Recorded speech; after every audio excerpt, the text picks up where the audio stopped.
After a year on the road, I thought I'd get tired of traveling. The endless clatter of railways, highways, and everything in between. But as my train pulled into the station at Bellariva, I felt every bit as excited as the first day of my journey. A whole year. It felt like a lifetime. The places I'd seen, the people I'd met, of course, the forgotten treasures I'd given a new lease of life along the way. I'm a restorer by trade. Bringing our most beloved possessions back to life is what I love to do. I'd been traveling for months, working my way from one town to the next, fixing everything from family heirlooms to VCRs. Bellariva was my chance to take a break. Unfortunately, that would have to wait until after I'd unpacked.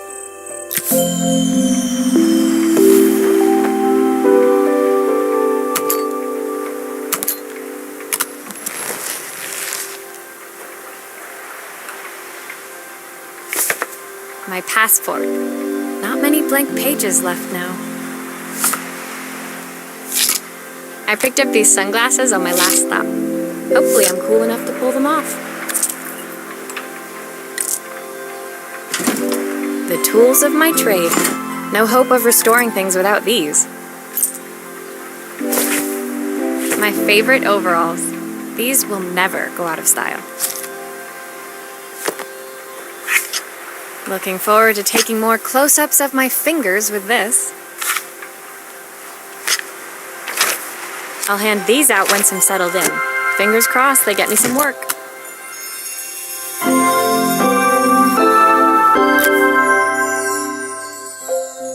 Finally, I'd made it to Bellariva. I'd come for the food festival, taking place in a few days' time. After living off TV dinners and instant ramen for the last few months, I was craving a decent meal. Of course, I'd need to earn enough money to pay for it, so I figured I'd head out the next day and find some work.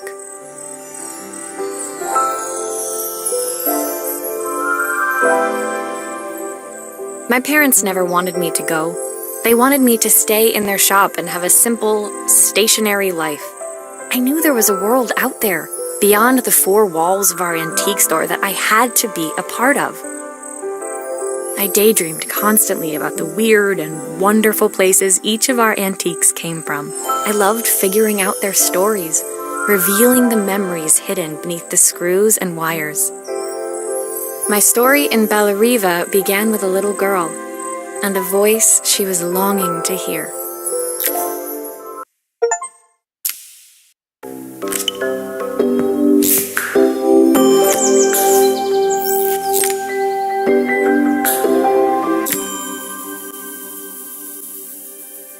It was my first morning in Bellariva, and I couldn't wait to leave my hotel and explore. It was a quiet town, its streets and alleyways basking peacefully in the hot morning sun. In the main square, meanwhile, preparations were underway for the festival in a few days' time. As I handed out my flyers, I wondered what the people of Bellariva would need me to fix. So far, everything here seemed perfect. I was starting to worry I'd made a mistake when I felt someone tapping me on the back. Hi, I'm Izzy. Do you know how to fix things? It was a little girl, maybe 7 years old, who must have gotten hold of one of my flyers. She rummaged around in her backpack until she hauled out a battered red cassette deck. My tape is broken and I can't make it work anymore. I tried to fix it myself, but there's this metal thing in the way. Can you try?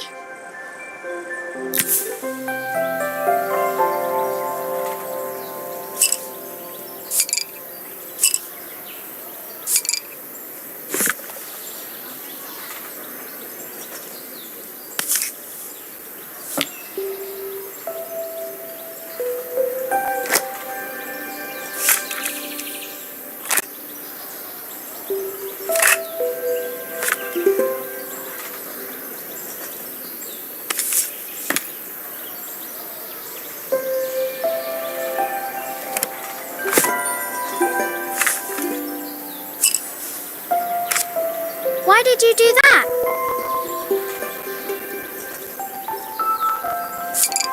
How did you do that? I didn't see.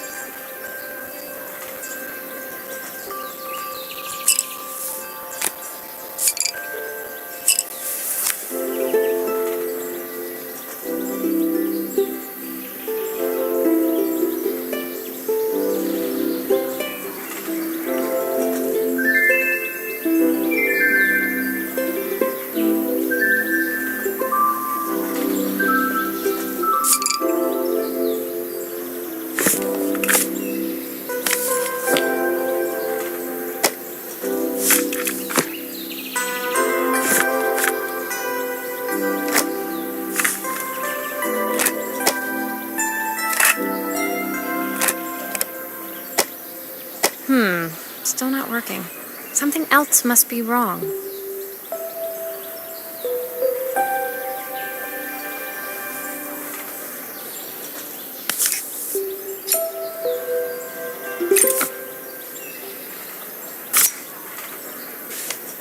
Aha! Those batteries look like they need replacing. Luckily, I have some spares.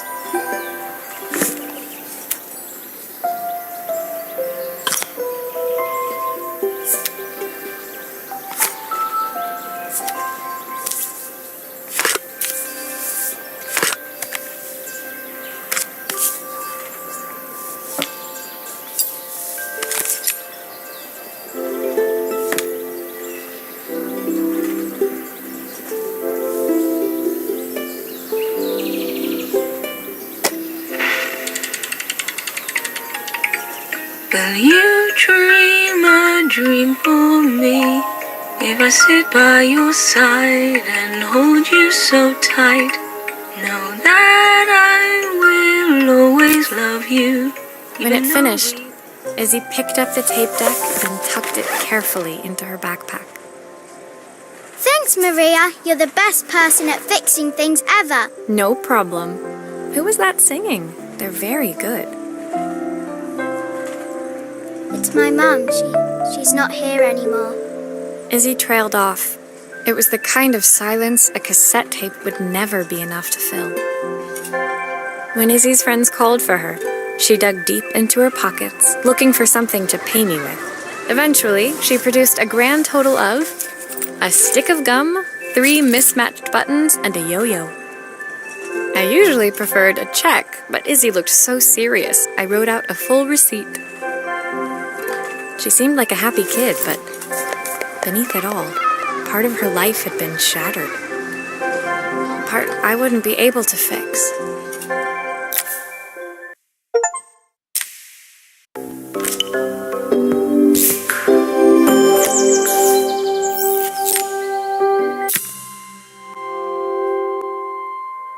My first repair complete, I spent the rest of the day doing small jobs in and around the square. I was exhausted when I got back to my hotel and found a message asking me to make one more visit. The address led me to a quaint little house, a stone's throw from the beach. Bathed in the evening light, it looked beautiful, in spite of its flaking paintwork and chipped tiles. The front door was opened by a harried-looking man, still dressed from a long day at the office. Are you Maria? My name's Joseph. I'm Isabel's father. I'm so sorry she bothered you this morning. Please, come in. I'd like to settle up properly. On the mantelpiece, I saw the remains of a broken statue. Without thinking, I picked up a fragment. Ah, my father's statue. What's left of it, at least. Yet another way I'd have disappointed him. It survived 100 years in this family. But 5 minutes with Isabel and... Do you think you can salvage it?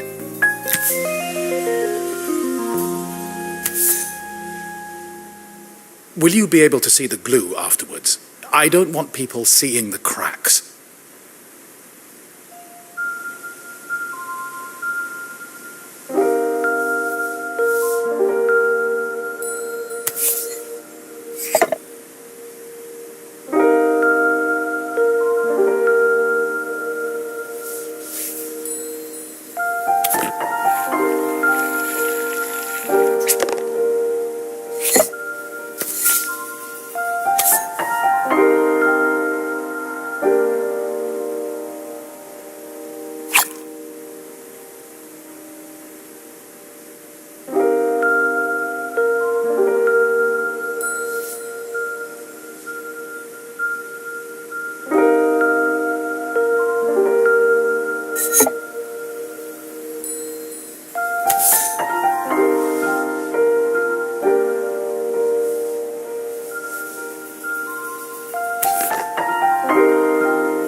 Sometimes I think my daughter should come with a warning label.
Is this glue really strong enough to hold everything together? Thank you, Maria. It looks as perfect as it ever did. My father wanted me to make something of myself. He didn't have time for anything less. As Joseph put the statue back on the shelf, it nudged against the family portrait stood proudly next to it. So he was Bellariva's mayor. And that was Izzy's mom. They must both miss her so much. Sorry, I'm a little tired. I've been working late getting things sorted for the festival. There's only a few days to go. Looks like I'll be working late. Again?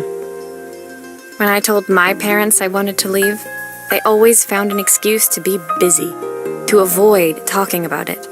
I guess keeping themselves occupied was their way of pretending it wasn't happening. Joseph's work must have been taking up so much of his time. But maybe that was what he wanted. I just hoped he was finding enough time for Izzy, too.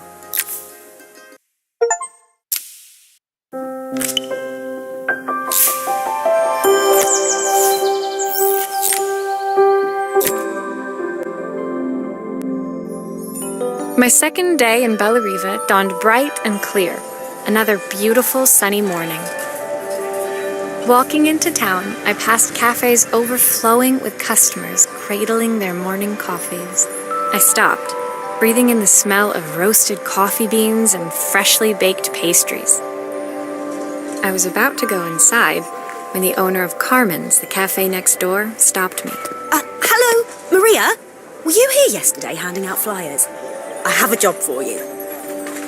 Her place was petite, tucked between its competitors as if hoping they wouldn't notice. Judging by the empty tables inside, though, her potential customers hadn't noticed it either. It's a bit slow today, but we're just getting started. I'm sure it'll pick up soon. As Carmen chatted, she walked over to the counter and returned with an old rotary phone. At least I've got plenty of time to practice my recipe for the festival. It's a new special I've been working on. I was hoping to call my sister for some, seasoning tips, but it won't connect. Can you see if you can figure out what's wrong?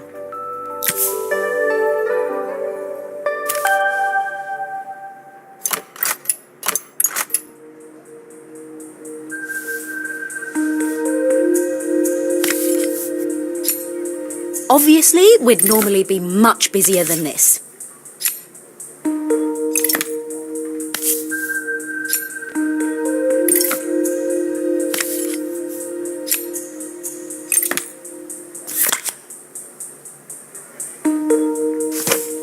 You can fix it, can't you? I can't afford to replace it.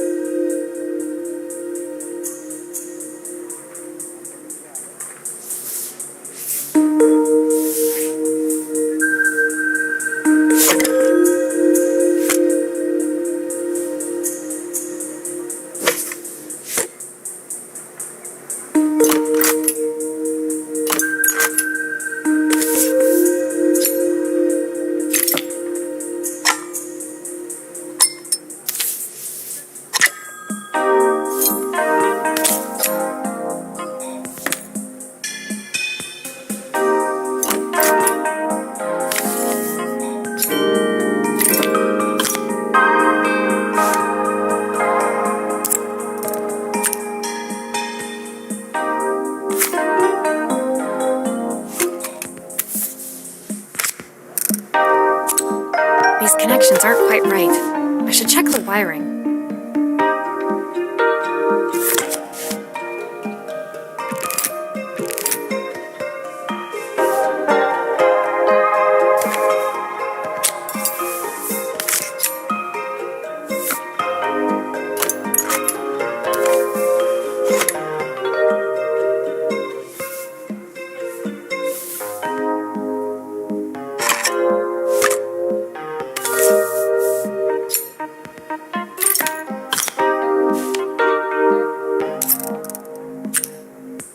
I'll need to check the wires are in the right configuration.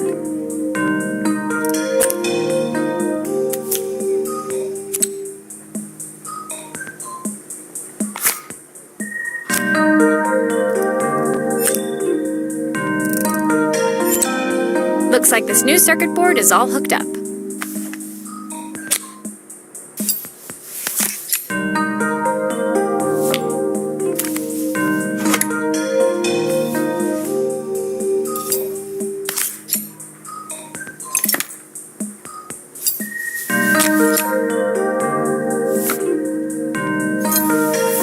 Still a few parts missing.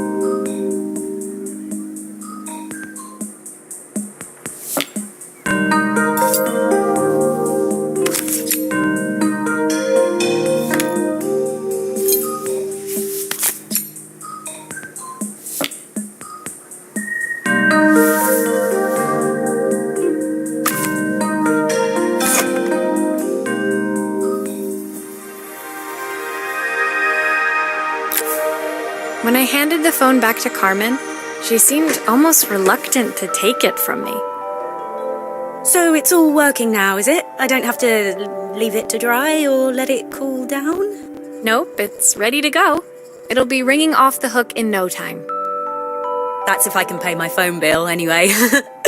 And the rent and the suppliers.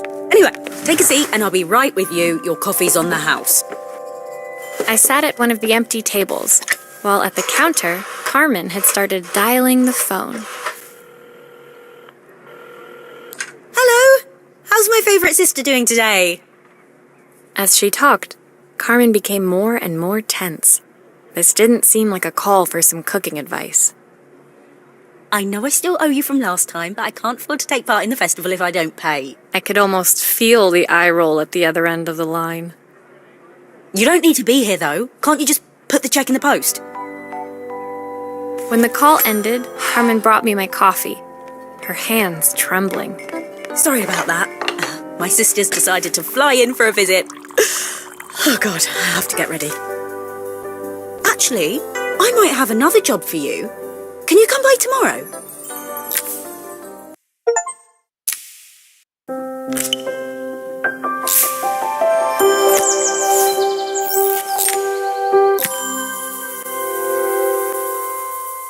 The next day, I'd promised Carmen I'd return to help her get the cafe ready for her sister's arrival. I was about to set out when I received an unexpected call from my hotel's reception desk. Apparently, another guest had asked for me by name. Curious, I took the creaking elevator up to the top floor and made my way to the room number they'd given. I knocked. Are you here about the camera? It's about time. The woman in front of me was immaculate, not a hair out of place or a crease to be seen. My sister tells me you know how to fix things. I'd usually go to an expert, of course, but in this town... So this was Carmen's sister? The two of them couldn't have been more different.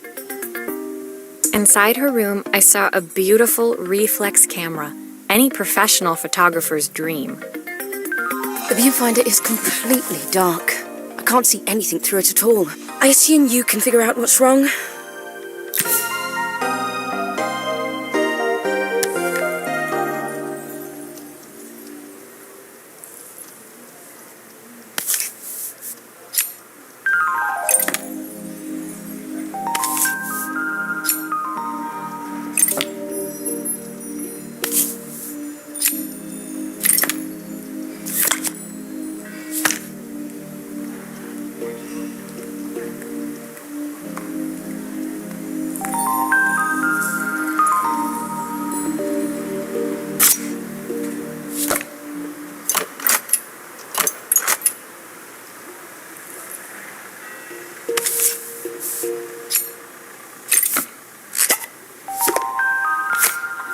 I don't suppose you've fixed anything this valuable before.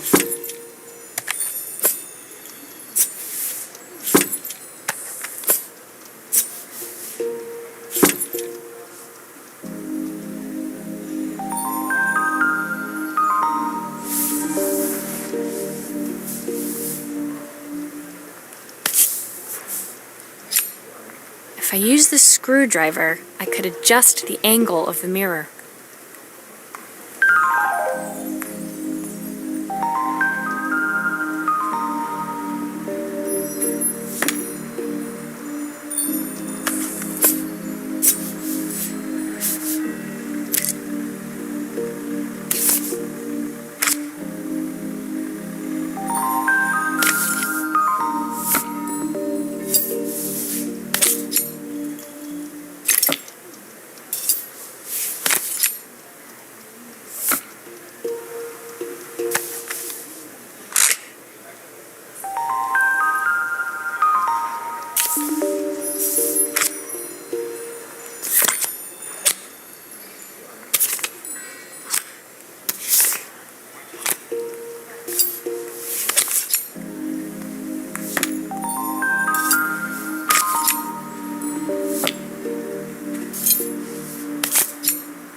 Still a few parts missing.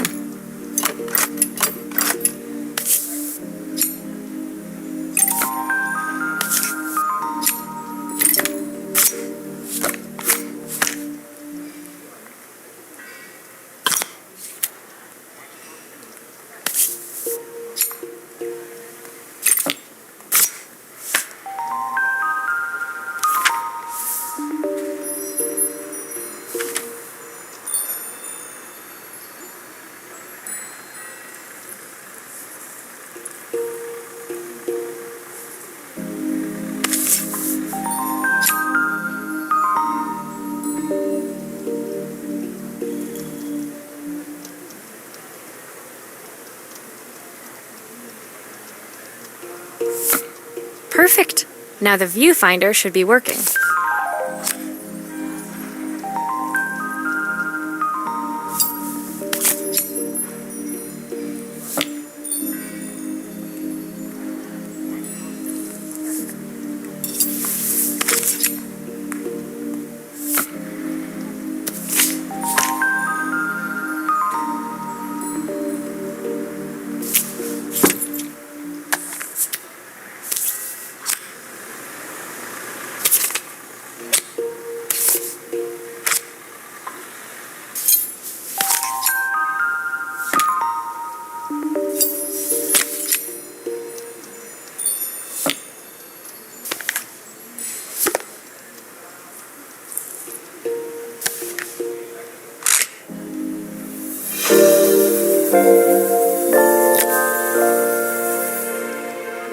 I felt a pang of envy as I handed the camera to Helena. I put my disposable to shame.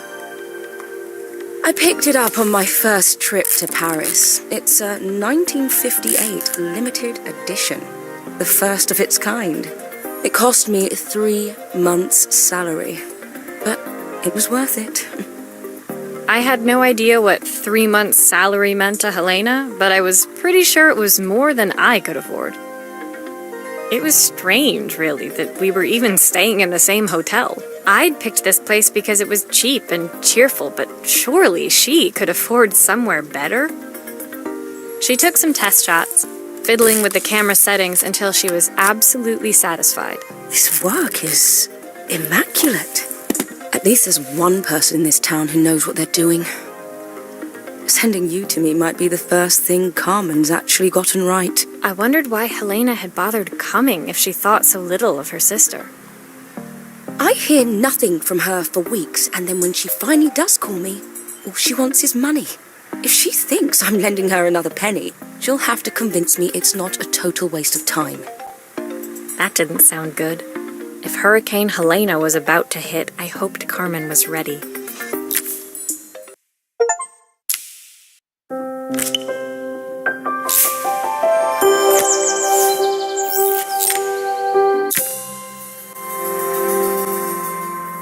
The sun was setting over Bellariva by the time I reached Carmen's cafe. From the outside, it looked as quiet as ever, but inside, I found Carmen cleaning like her life depended on it. Maria! Oh, don't mind all of this. If Helena finds one speck of dust in here, I'll never hear the end of it. Carmen seemed pleased to see me, but I sensed the fidgeting tension beneath each sweep of her mop. Trying to live up to the standards of someone like Helena seemed like an impossible task. I hope you didn't mind fixing the camera for her. She was furious when it broke. I really need this to go well. If she doesn't lend me the money, I don't know how long I can keep this place going. Carmen led me to a back room, where she'd laid out the components of what looked like a neon sign. I had this made when I first opened the cafe, but I'm hopeless with electronics. So there was supposed to be a sign outside. This might explain the lack of customers. I'd like to put it up before Helena gets here. Can you give it a try?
I think the whole thing is supposed to light up.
flat? Maybe if it flashes, it'll really catch people's eye. Great idea. I think I have a spare part that could do that.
I think the whole thing is supposed to light up.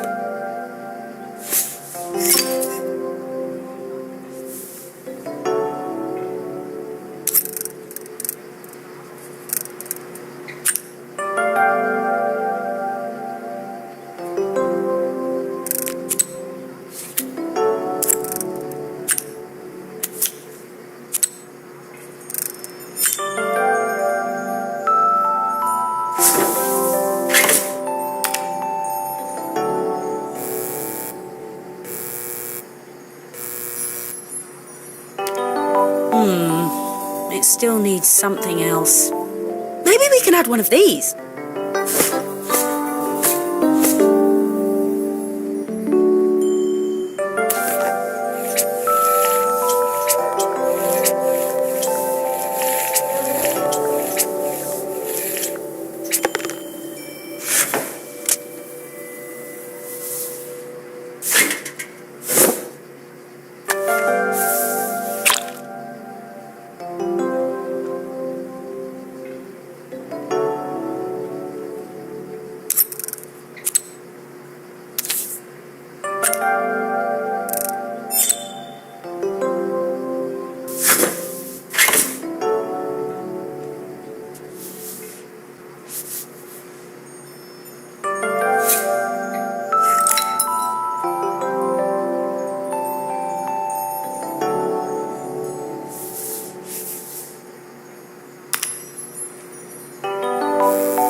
It works! I'll screw everything together again and you'll be set.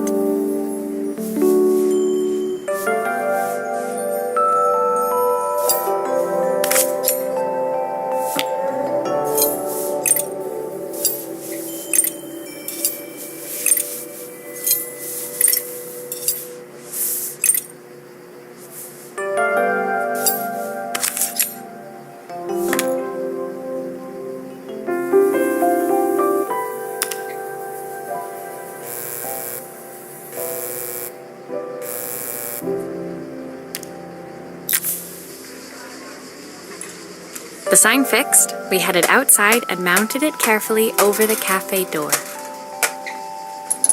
Oh, that's perfect, Maria. It looks just how I imagined it.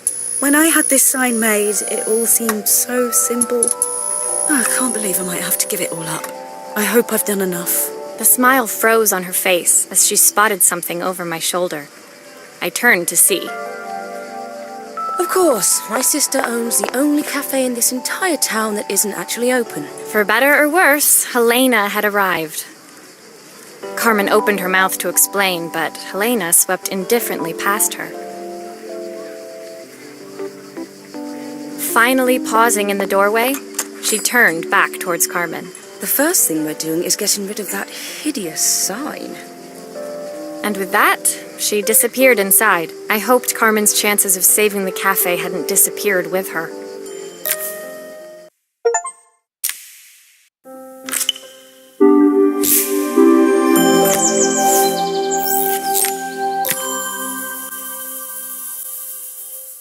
It was the day before the festival, and the whole town was busy getting ready. I had more work than I knew what to do with. When Joseph called with another job, I was craving the cool quiet of his and Izzy's seafront house. I'd barely reached their front door when I heard someone calling me. Psst, Maria, I need your help. Quickly, it's top secret. It was Izzy, peeking out from the side of the house. She beckoned for me to follow her. She led me through to a beautiful, unruly garden overflowing with flowers of every color. Nestled among them was a playhouse, its doorway almost completely obscured by a towering rose bush. You have to squeeze past it and breathe in real small, like this. Izzy took in a big gulp of air and crawled through the gap and into the playhouse. I hadn't planned on crawling in the dirt today, but the life of a repairwoman never did run smooth. On the table inside, there was an electronic toy. Not exactly the usual stock in my parents' antique shop. I had an accident. I didn't do it on purpose or anything, but it won't turn on anymore. Can you fix it for me?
Nothing.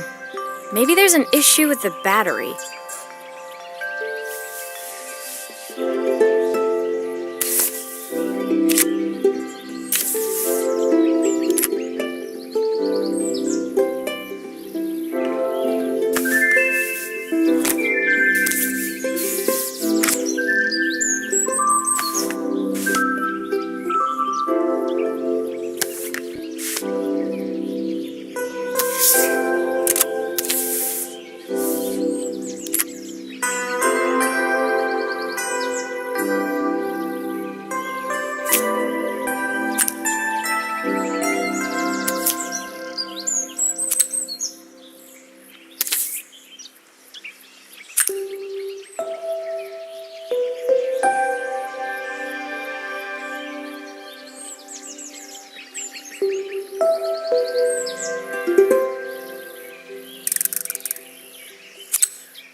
grown-ups play games as well?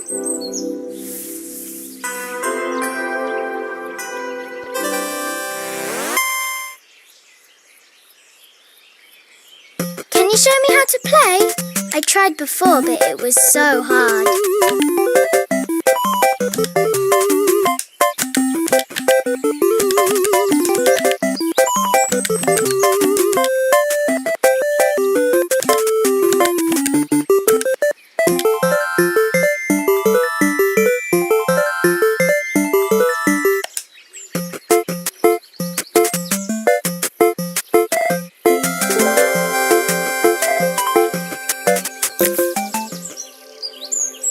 Her toy fixed, I watched Izzy retreat into its screen, taking refuge in a 3-inch world of her own.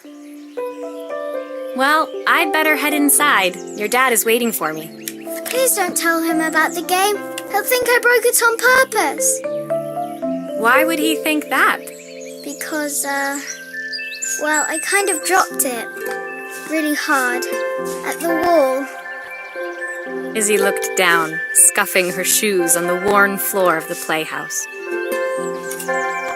My dad said I had to go to this stupid festival tomorrow and put on a stupid dress, and I don't want to. All he cares about is working. He never wants to see me unless it's for his job. I'm not going. He can't make me. With that, Izzy dove back through the rosebush and disappeared into the wilds of the garden. She was so young. She couldn't be expected to see that her dad was struggling too. It made me think, had I really tried hard enough to understand my parents' point of view? I was so focused on the adventures ahead of me, maybe I didn't care enough about leaving them behind.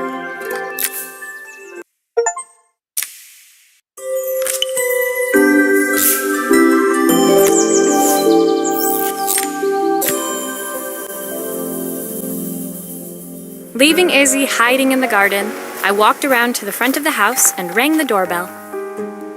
It was only then I noticed my favorite overalls covered in grass stains. I scrubbed desperately, but it was too late.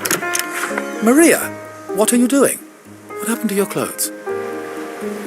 I was, repairing a lawnmower. How unusual. Well, do come in. The job I've got for you is a little more delicate.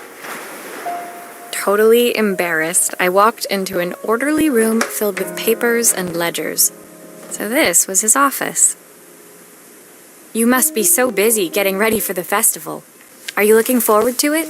Of course. It's traditional for the mayor to judge food from every cafe and restaurant in town. I'll be declaring the best chef in Bella Riva by this time tomorrow. Speaking of which... He unclipped the watch from his wrist and very carefully handed it to me. I'll have a tight schedule to follow, but my watch stopped working a while ago. Could you see if you can make it tick again?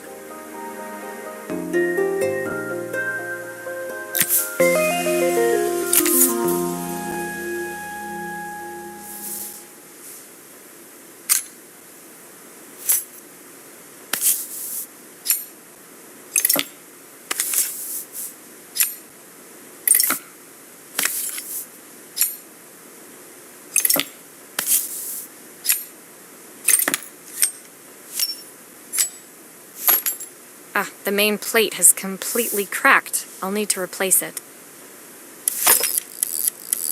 The cogs look good, though. If I'm careful, I can reuse those.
Are you sure it will all fit back together?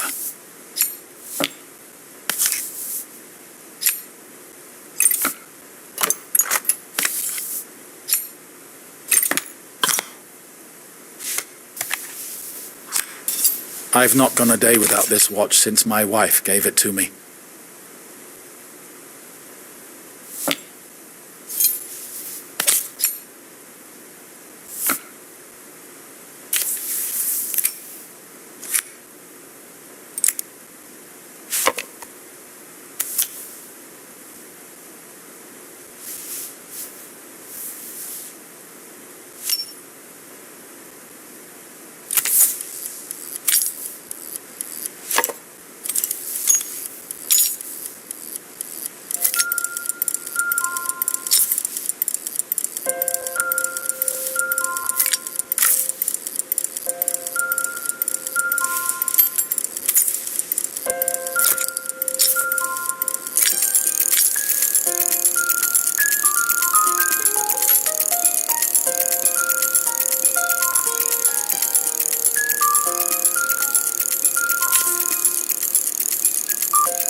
As I handed the watch back to Joseph, my fingers traced over the engraving on the back. I hoped fixing this was one small way I could help him move forward.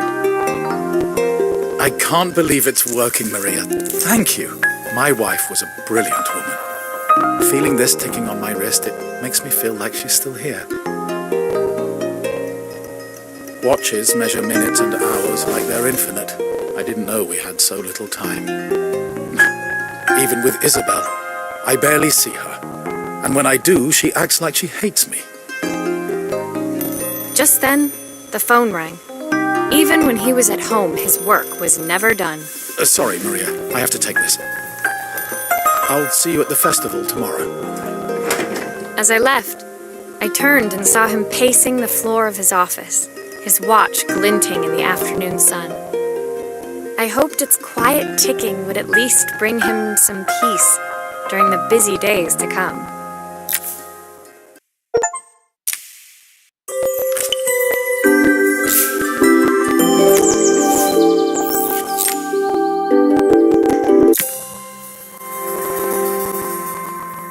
When my last job of the day brought me to Carmen's apartment, the door was opened by someone I didn't expect to see, Helena.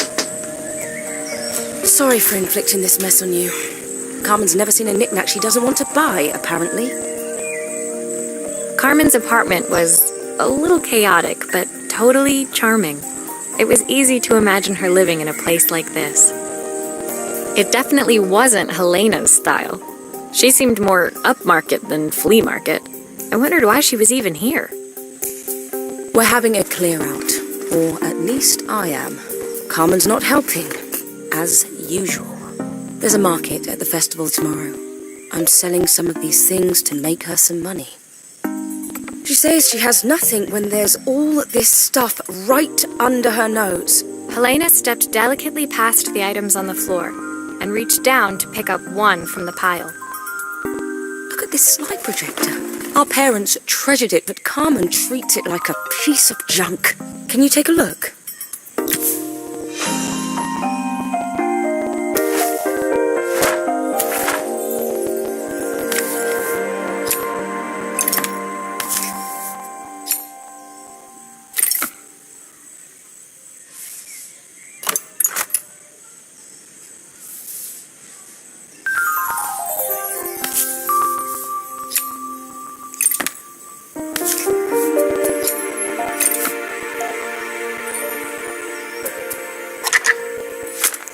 Oh, typical.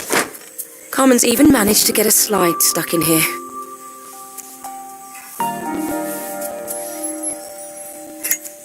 That light bulb is completely smashed.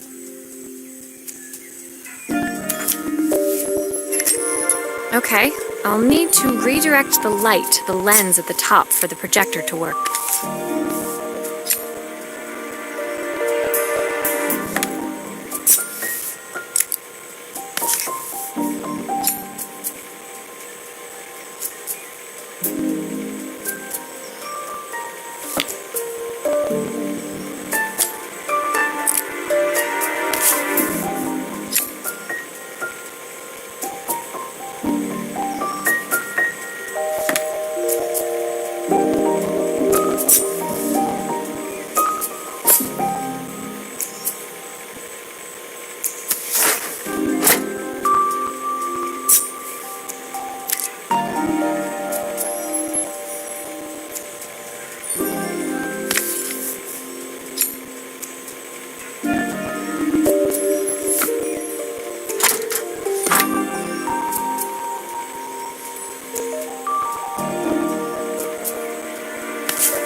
Still a few parts missing.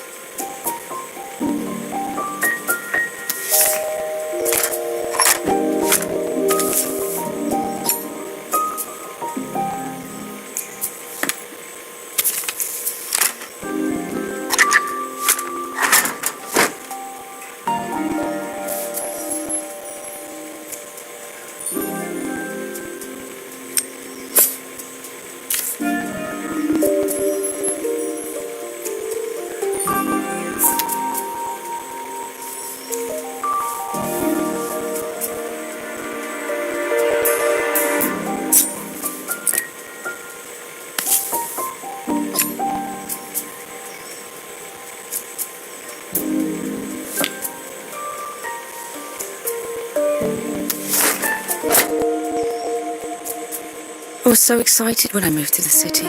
Carmen, she looks so sad.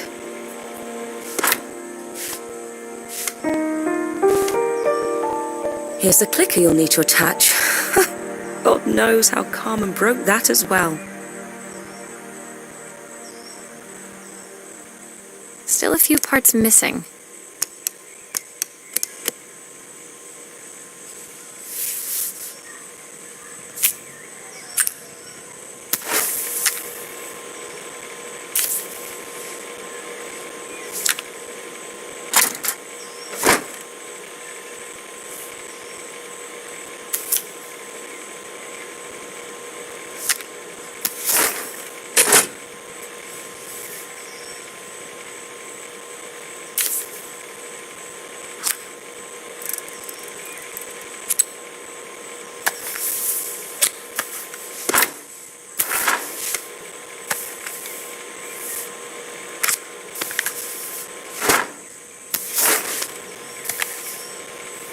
There's still a part I need to attach. Where does it go?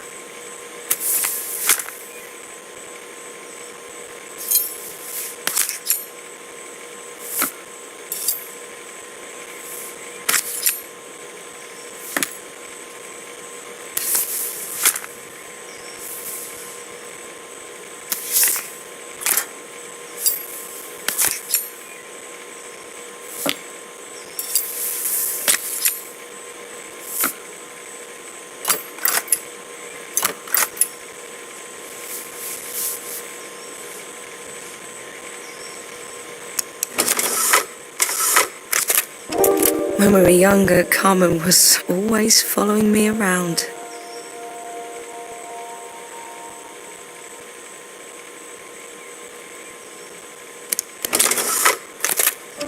I suppose she looked up to me.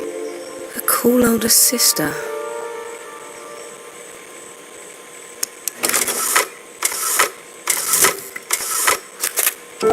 She used to ask me when I was coming home, but I was always too busy.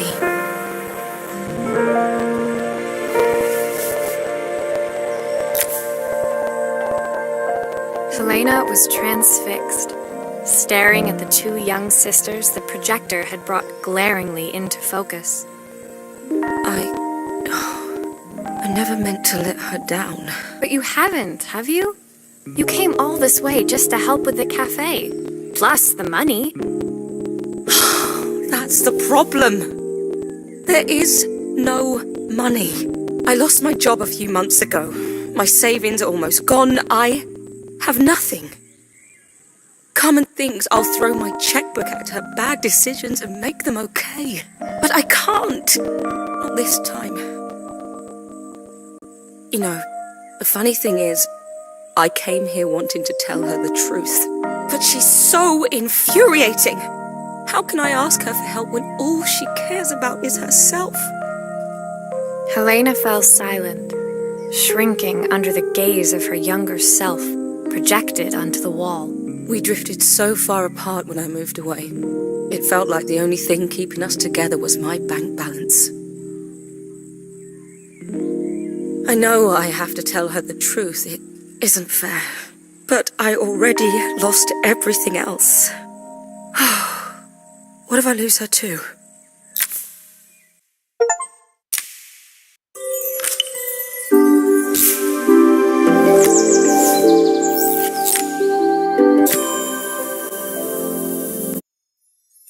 The day of the festival finally came, and after all my hard work, I was ready to put down my tools and pick up a fork. The smell as I entered the main square was incredible. Each stall was selling food even more delicious than the last. The competition would start any minute. Most stall holders were waiting anxiously for the mayor to pay them a visit. All of them, that was, except Carmen, who was still frantically chopping vegetables and stirring pots. Maria! Thank God you're here. Can I ask you the world's biggest favour? Helena was supposed to help me run the stall today, but she never turned up. Probably too ashamed to show her face. I can't believe she lied to me. Carmen was stirring so furiously she was in danger of tipping the pot over altogether. The mayor will be here any minute for the judging, but I'm almost out of my special. She wasn't really going to ask me, was she? Not on my day off. I have a stove ready to build and everything. Can you set it up and make me a spare batch?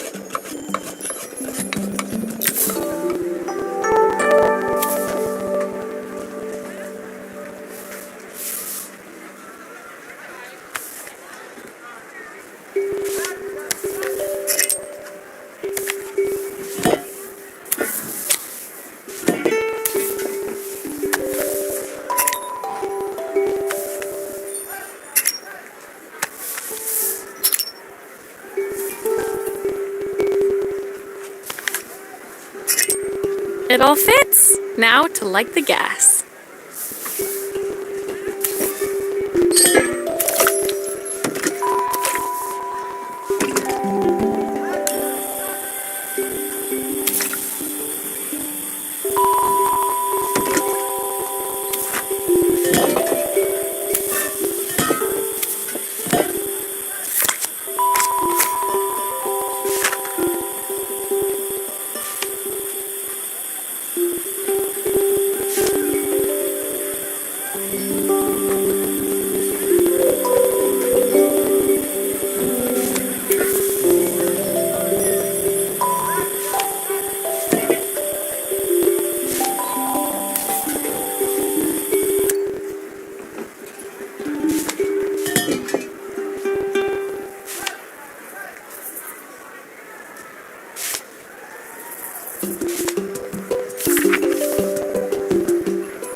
Oh, her recipe is a bit smudged.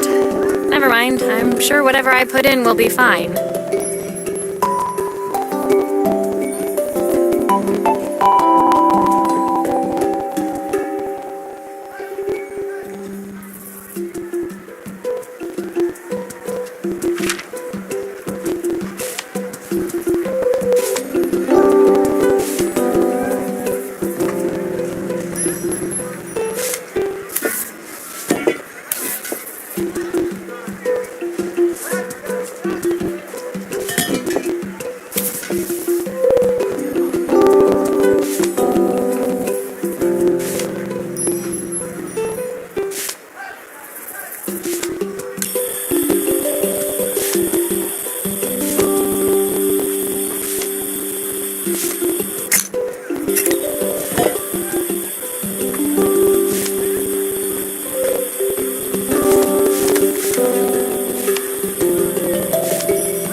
think that pot is really boiling now. Smells great if I say so myself. Here are the ingredients that Carmen's given me. What to add first?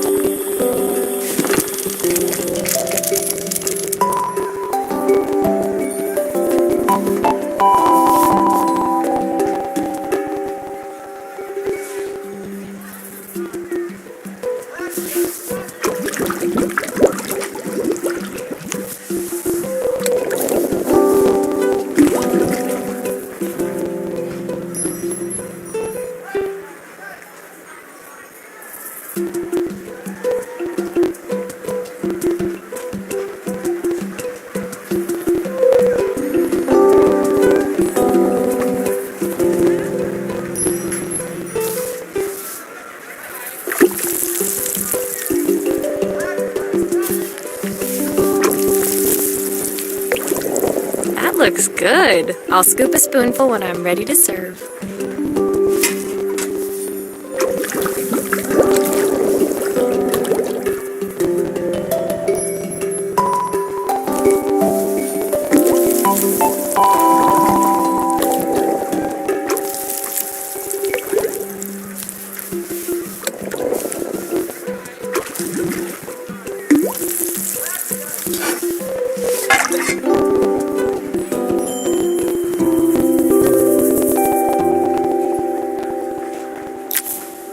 My part done, Carmen took over and added the finishing touches. It was just in time, as a moment later, Joseph arrived with Izzy in tow. Carmen anxiously handed them both a serving. That was so tasty. Can I have some more, please? Well, you've certainly earned yourself a loyal customer in my daughter. We have a few more meals to taste, but so far you are one of the best. Good luck. Joseph and Izzy looked so happy together. Maybe the festival was doing them some good after all. Carmen, on the other hand, seemed annoyed. But why, when it had all gone so well? I wish Helena was here to see this. She's so convinced I'll never succeed at anything. She wants what's best for you. She's just not very tactful about it. Yes, I know. Even when I was a kid, she pushed me when no one else did. I just wish she hadn't lied to me. But then, I've asked so much of her over the years. I never stopped to think how much she actually had to give.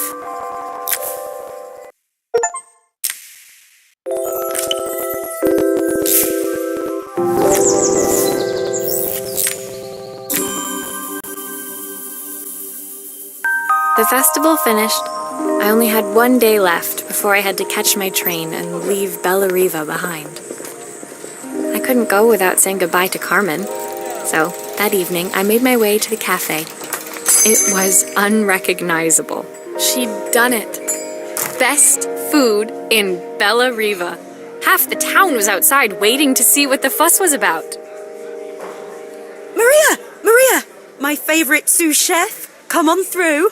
It was Carmen, acting every inch the successful cafe owner she deserved to be. Even Helena was there, serving the coffees. This was the last place I expected to see her after yesterday's drama.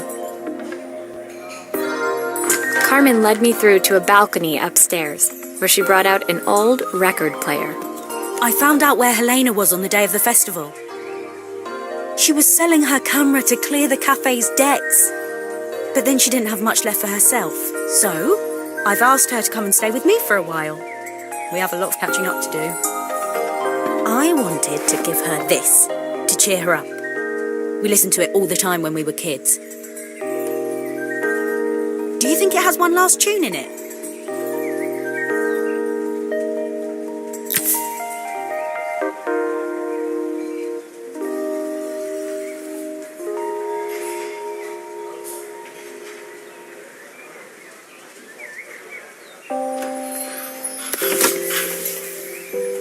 Okay, let's see what happens when we turn this on. The speaker isn't connected properly. I should check the wiring. The speaker isn't connected properly. I should check the wiring. Here's the problem. This wiring isn't connected properly.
If I turn the volume up, I should be able to hear it now. I think that should do it. This record should play beautifully.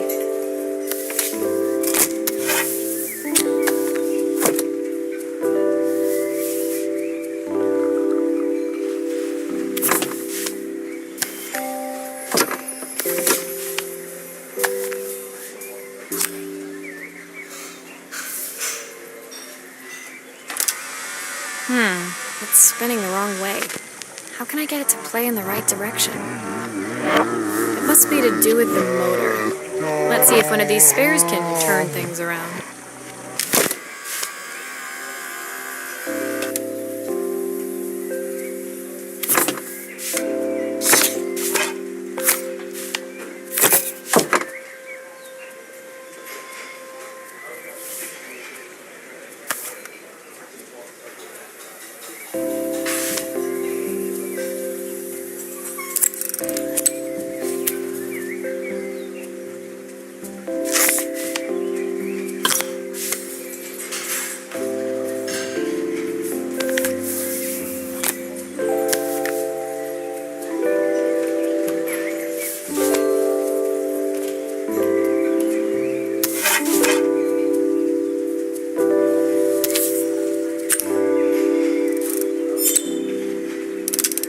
The speaker isn't connected properly. I should check the wiring.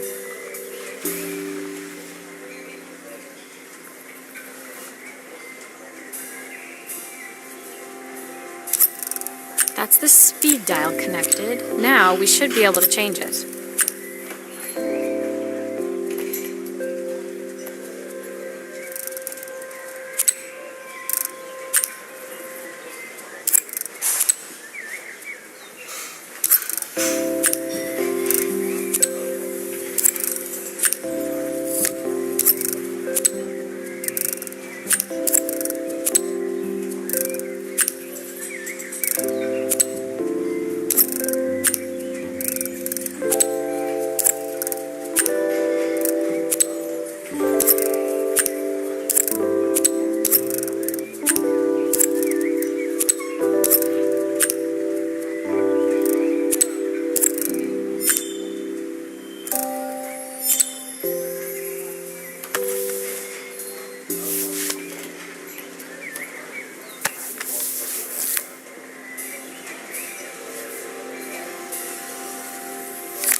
This motor doesn't seem to work.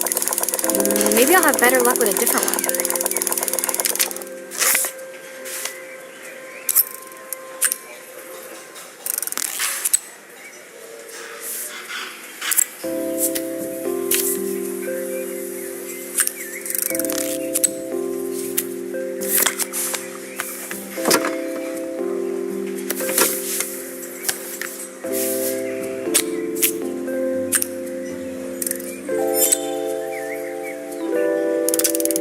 Still a few parts missing. Well, it's playing in the right direction. I should check it's turning at the correct speed.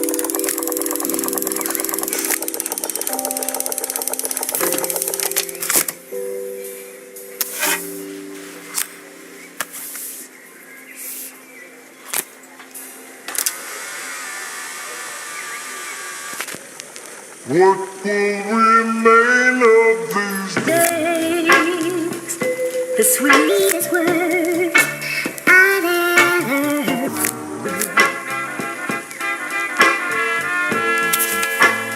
What will remain of the smiles, the ones that stole my heart? The record player's crackling tune must have caught Helena's ear, as she appeared a few moments later. Is that my old record player? I can't believe you've kept it all these years, Carmen.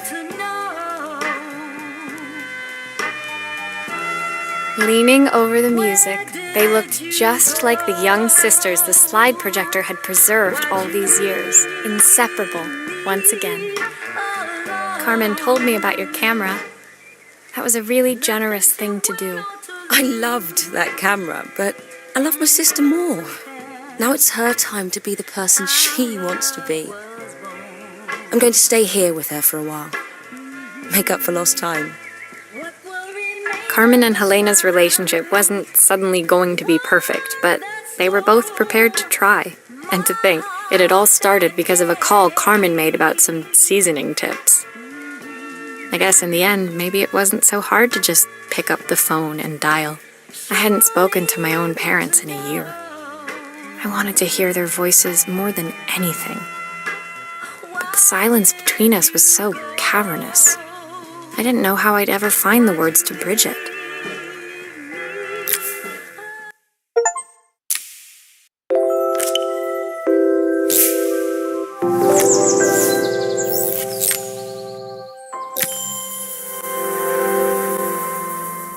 My final morning in Bella Riva, I received one last call out to Joseph and Izzy's house. I knew I had to pack, but I figured I could squeeze in one final job before I had to leave. When I arrived, I found Joseph tidying up his wilderness of a garden. The playhouse was already cleared. Inside, I could see Izzy happily testing out her screw-driving skills on the back of her cassette deck. You've made quite the impression. Izzy, tells me she's going to be a repairwoman like Maria. I'm sure she could be anything she wanted if she put her mind to it. She could. She's a brilliant child. Spending the day with her at the festival, I haven't had so much fun in ages. I wanted to give her something before she starts to forget. Inside, the house was transformed, flooded with light and the sounds of the garden. It felt alive again. This would be my last repair in Bella Riva, but it felt like it was the house that had really been restored. It's a music box. It used to play beautifully, but now when I wind it up, nothing happens. I'd love for Izzy to hear it sing again. Can you help?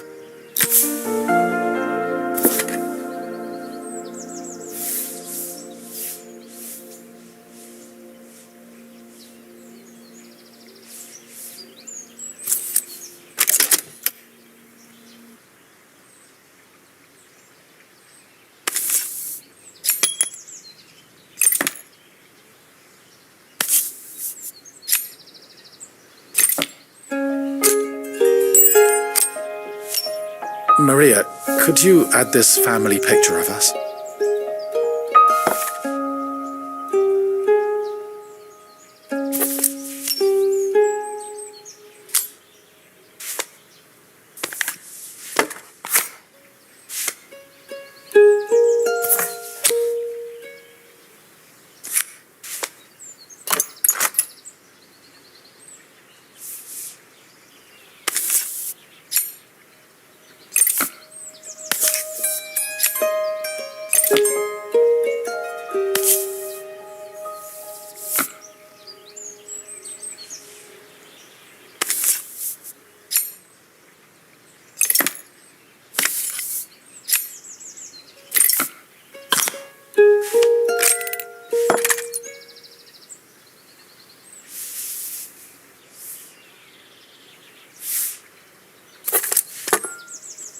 This mechanism is completely broken. I'll need to take it all apart before I can fix it.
Perfect. The mechanism is good as new.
think that's everything back together again. My wife I should used play it to make sing sure. this song to Izzy each night before bed, but I always work too late to join them. Will you dream a dream for me if I sit by your side and hold you so tight? Know that I will always love you, even though we both... I've missed so much already. I want to be the father my wife wanted me to be. I've ended up so much like my own father, working all the time. My daughter comes first. Well, how didn't she get bored of her stuffy old dad anyway? I'll never ever get bored of you, Dad. Izzy came running into the room where Joseph scooped her up and onto his shoulders. She gazed at the music box, her eyes shining. I'd never seen her look so happy. Thank you, Maria, for everything. The things you fixed for me. I'm so glad to have them back. Joseph was a good father, and I could tell he was determined to be an even better one. When it came down to it, that was all any of us wanted. A second chance to make something right. My time in Bellariva was almost over, but before I left, I knew there was something of my own I needed to fix.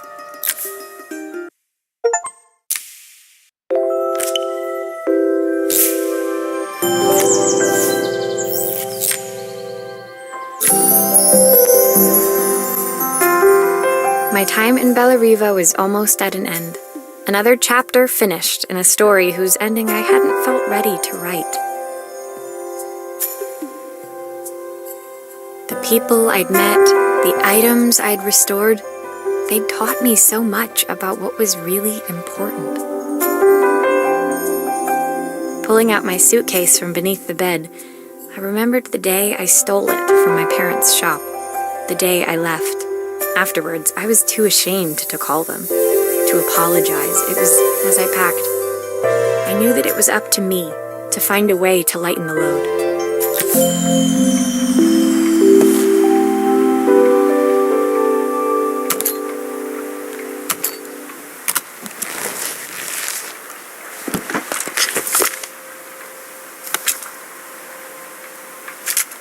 The soundtrack to my travels.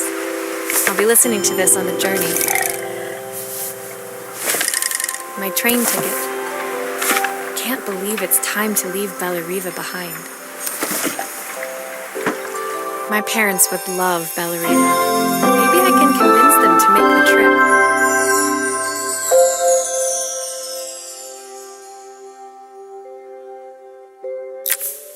My suitcase was full, but it was my heart that felt heavy as I made my way to the station. I was sorry to be leaving Bellariva behind, but I hoped that in my own small way I'd made a difference. Helena and Carmen's reunion was possible because they'd learned to overcome their differences. Joseph had realized he shouldn't let his grief or his work get in the way of his relationship with Izzy. They'd each learned to see things from someone else's perspective. Maybe it was time I saw things through my parents' eyes. I knew it would be easier to jump on the next train, put even more distance between us, but I finally felt ready to talk to them. I just didn't know if they would feel the same. Did I even remember their number? I wasn't sure until I reached for the phone and it all came flooding back.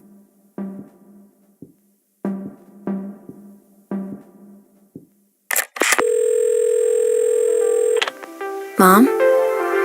Dad? Maria? Is that you?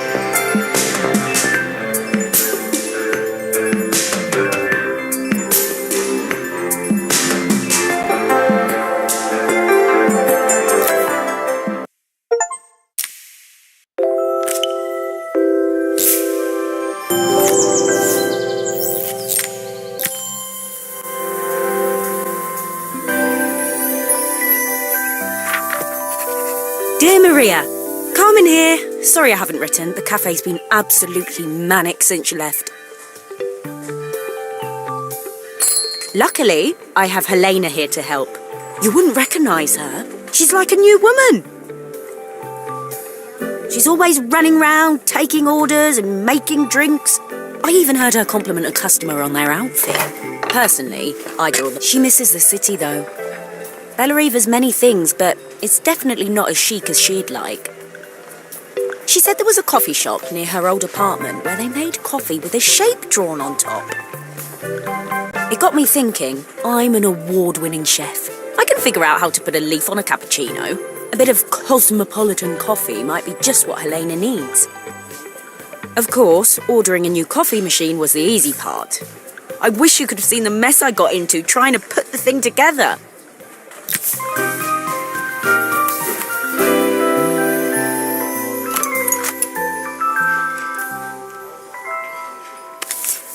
I saw Maria use her screwdriver a million times. Taking this apart will be easy.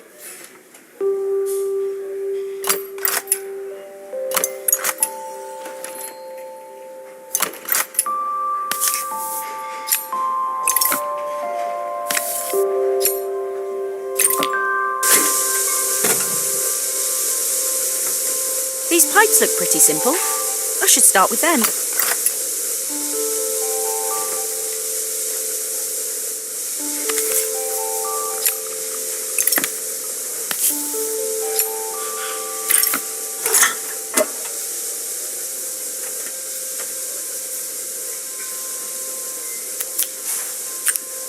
Maybe I should focus on the pipes first. They look easy.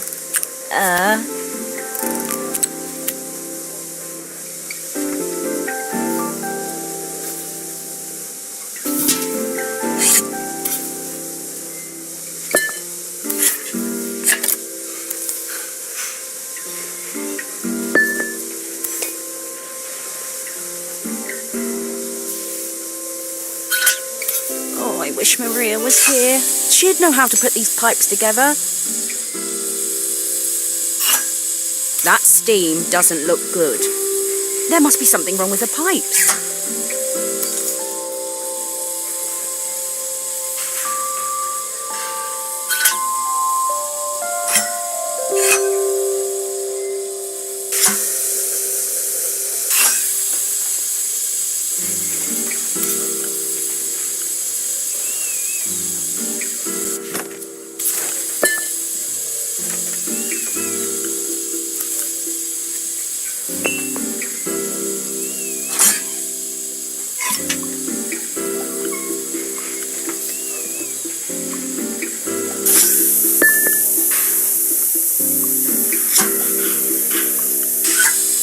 How can there be so much steam? Ugh, I'm getting soaked.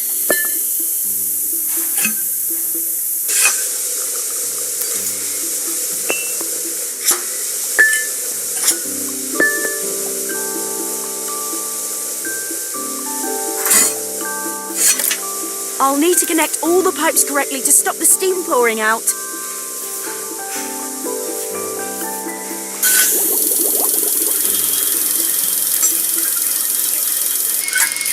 Why is there so much steam? That can't be right.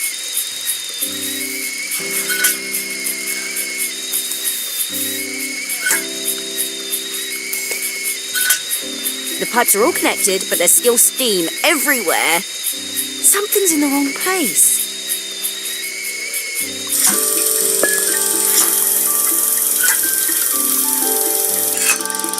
Finally, no more steam.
Are all of these parts supposed to go in there?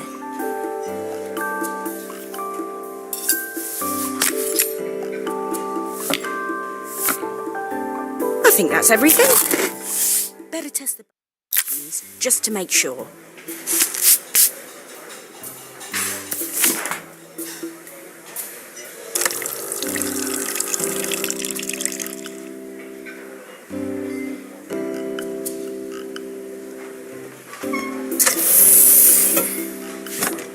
All done. Piece of cake. Time to make my first coffee, I think.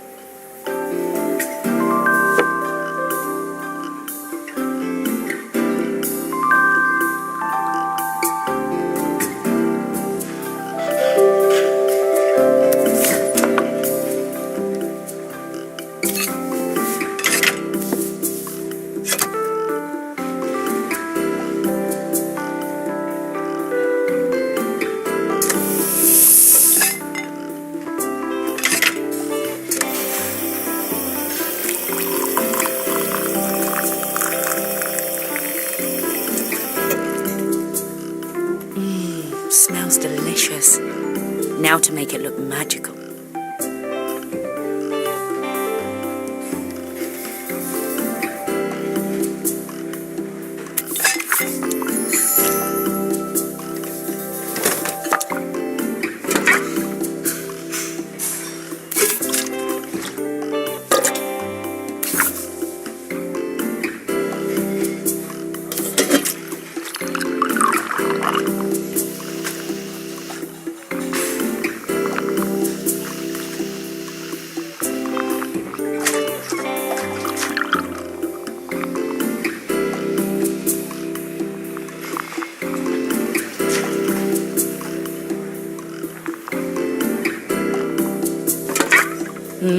A perfect coffee. All it needs is a saucer and a couple of Helena's favourite biscuits.